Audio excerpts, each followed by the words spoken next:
This video was inspired by the fact that I feel like I plateaued at skateboarding.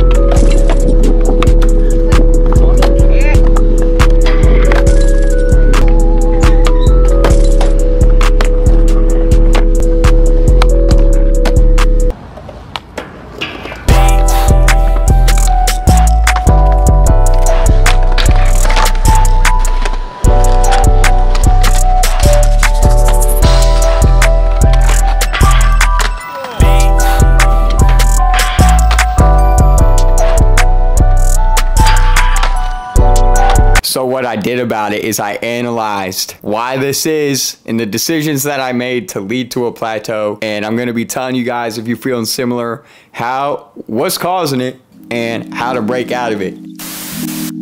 All right, I almost forgot to say we're doing another giveaway this week. This giveaway is really for people who are in need of another deck. We've been doing these for like a year now. Doing this real quick because I got to get this video out like now. So yeah, fill out the Google form in the description below. Good luck. Some of these tips may seem obvious, but until I wrote them down, I didn't really like internalize that I was like doing this. So yeah, I think there's like 4 or 5 steps, I don't remember, but 4 or 5 things that caused my plateau and are probably causing yours. So the first reason I'll talk about is a little stupid. It's like the concept of natural talent. I used to be like, oh, these people are just naturally gifted at skateboarding. What I think natural talent really is just starting skateboarding at like age 9 and growing up in either LA or San Diego. That's what natural talent really is. I do feel like natural talent has a small thing, but it's not as big of like a role as I would say that it is. So if you're just like, oh, I'm just naturally untalented at skateboarding, it's probably not true. You just likely haven't started, you just haven't been as put in fortunate positions, but you can always break through your plateau. Going off of that, I was like, skating new terrain is a really big step, especially like if you're a street skater. Skating a lot more transition will certainly help you break out of your plateau. I've been skating a whole lot more transition, and it's making me feel actually a lot more comfortable on my board because it's something that I never skated too much of growing up. And then I started thinking about this as well. All these like really young groms who are just killing it in skateboarding, it seems like they all start on transition and then become like ATVs and move over into street. And I feel like transition translates to street a little well, but street does not really transition into transition like that well. And something about this is you'll get like little bonuses if you're a big street skater and start skating transition. Something that happened with me recently is I dropped in on like this vert pool. I think it was like 14 feet, and it was like I definitely had the skill to do it, but I've never done it before, and I did it and I got this huge adrenaline rush. I was like, damn, skateboarding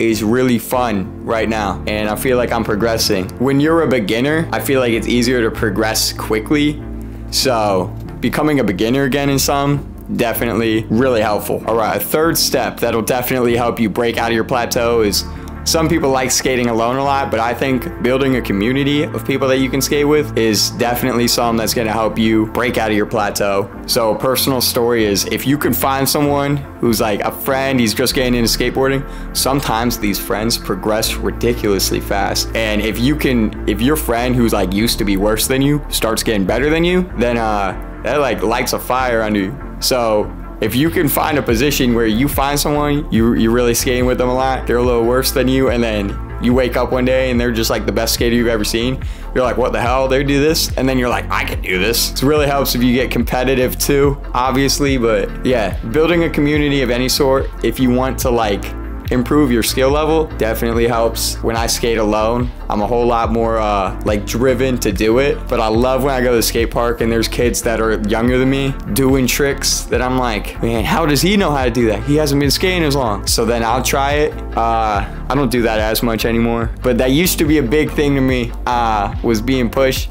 Now I'm like, damn, I got work tomorrow. I don't want to be hurt. I don't want to get like really hurt. It's a good thing. Skate with a bunch of people. All right, and then this right here, this is one of my favorite tips. Probably the most obvious one, but I'm gonna analyze it a little bit more, is consistently pushing yourself. So I feel as though after you reach a certain limit of tricks, you get all the like beginner tricks you really wanted, kick flip, tray flip, you got your 180s and everything, and then you start taking them down, like let's say 4 stairs, you go to your skate park, and you start like really skating your skate park with these like specific tricks, then it's really easy to get complacent and you go to the skate park, you do all these tricks, you don't really try anything new. And this has been the biggest thing for me, especially with this YouTube channel when I was really filming a lot of clips, is I would go and I would do very similar tricks pretty much every time because I knew that I could get the clip quick and I could get my video right. So I basically mastered a few tricks, some of them being like crooked grinds, feebles, kick flips, like nose manuals, and I had these probably like 20, I still have them, like these 20 tricks that I basically mastered, but I haven't really learned much new tricks. And then going off of that, there's a few tricks that I've been trying to land for like 3 years, never mastered them. So for some reason, my body doesn't want me to do them. But if I'm like, I need to learn a new trick, I will only try these. It will be like front feeble and front crook are just 2 tricks that I just can't land for whatever reason. So I'll go there and I'll try all the tricks I know how to do, and then I'll do these 2 tricks, which I can never seem to master, and I'm not really trying anything new. So in the gym, there's this concept called progressive overload. And the only way you really get stronger and build muscle is by progressively building up like the weight that you're pushing. And if you don't do this, you don't get stronger. So it's the same thing in skateboarding. Let's say you master feeble grinds. What is a progressive overload on that? Doing it on a handrail, flipping into it,